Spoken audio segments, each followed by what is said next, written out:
Hello, I'm Dr. Mike Brooks. Welcome to my YouTube channel. I'm a licensed psychologist based in Austin, Texas, and this is my series about searching for truth and life satisfaction in a complicated world. I hope you join me on this journey.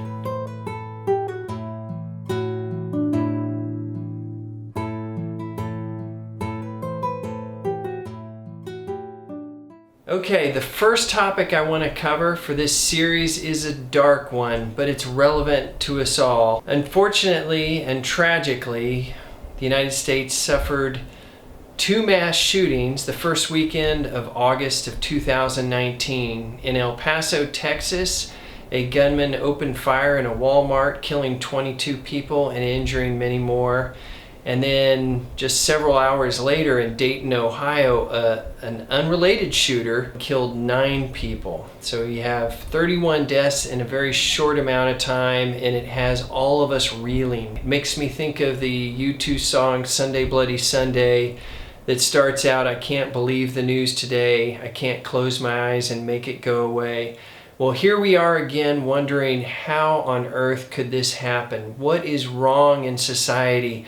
What can we do to stop this? Why are people doing these horrific acts of violence? This is a highly politicized topic, and anytime this thing happens, the left and right start pointing their fingers and blaming one another, and ultimately I think that's part of the problem and not part of the solution. We all got to roll up our sleeves and figure out what's going on here. Donald Trump made some remarks right after these shootings that are relevant, and let's explore a little more because these remarks are commonly made. So one was, he put the blame on video game violence and tied this to some of these mass shootings and said, hey, these video games, they glorify violence and they're partly to blame. Such comments are made after every mass shooting because we're searching for answers. Video games, after every mass shooting, and particularly since Columbine, are blamed. They're scapegoated. The fingers start pointing to the video games saying, look at the violence in these games. Look at these first-person shooters.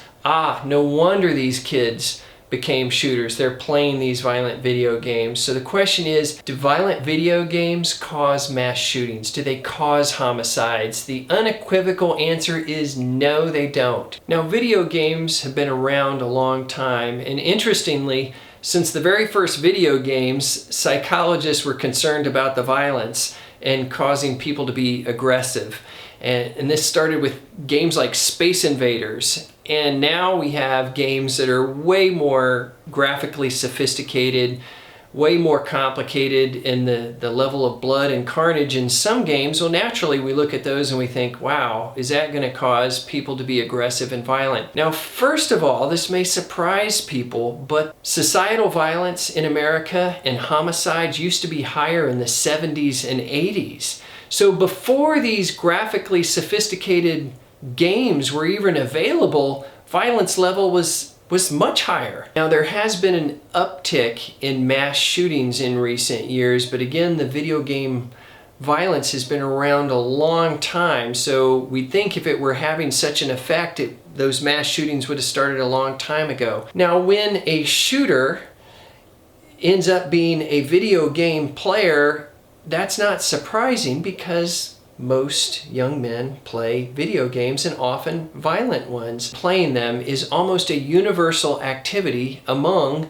the demographic most likely to commit acts of violence, and that's young men. So if these games were causing kids and young men to be violent and become homicidal, to become mass shooters, we would see a level of violence in America that we have not experienced before. But again, most players don't become killers. Another reason we know that video game violence is a red herring is because there are many other countries that have a big appetite for video game violence, like Japan has many players, violent video games, but the United States in 2017 had 26.5 times the homicide rate of Japan. So there are plenty of other countries that do not have the homicide mass shooting problem that the United States have, yet they still play these violent video games. So we can't pin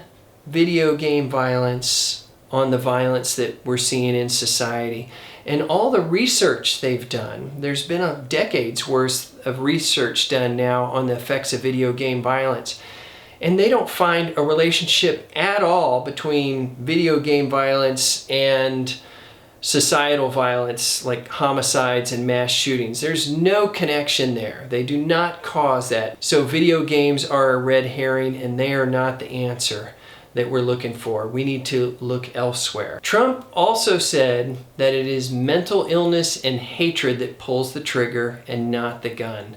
So let's unpack that a little bit and look at mental illness, because I think that is relevant. So when we look at the United States and deaths that are related to mental illness, the first isn't mass shootings, it would be suicides.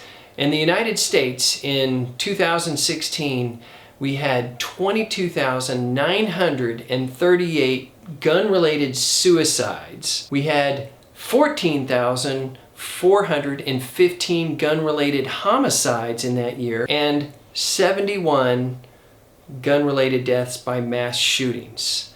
So just as a comparison. Now, 90% of people who commit suicides, remember this is over 22,000 people, 90% have some type of mental illness, the most common of which is depression.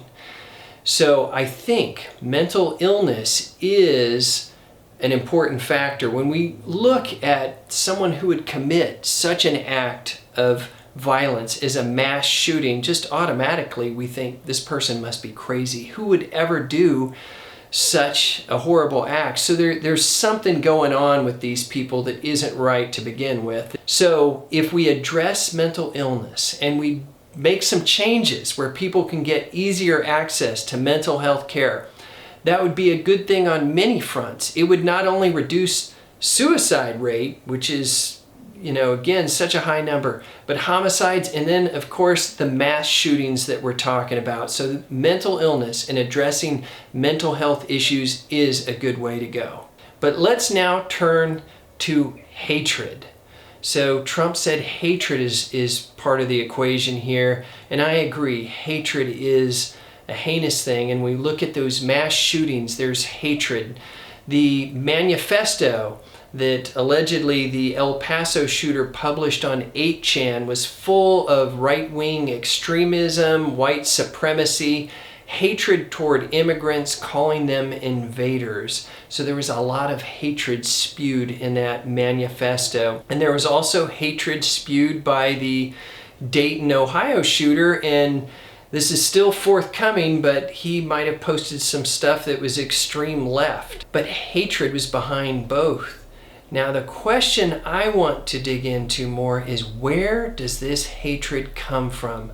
I think there are deeper levels to that hatred that we should look at in the next episode, and I sure hope you join me for that one. Thanks a lot. This is Dr. Mike Brooks.